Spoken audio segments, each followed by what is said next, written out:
با سلام خدمت همه دوستان عزیز. با یه آموزش کاربردی در خدمتتون هستیم.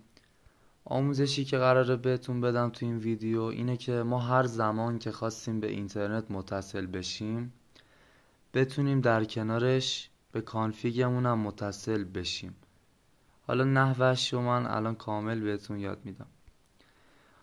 در گوشه سمت راست بالا روی گزینه ویرایش کلیک میکنیم و از این پایین میتونیم برنامه ویتورنجی رو انتخاب کنیم. من گزینه مثبتش رو میزنم که بیاد و از اینجا انتخابش میکنیم به بالا هدایت بشه و داون.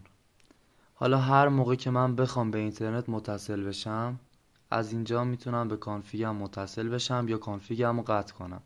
دیگه کار من خیلی راحت تر میشه. با یک کلیک بس میشم. تا آموزش دیگر بدرود.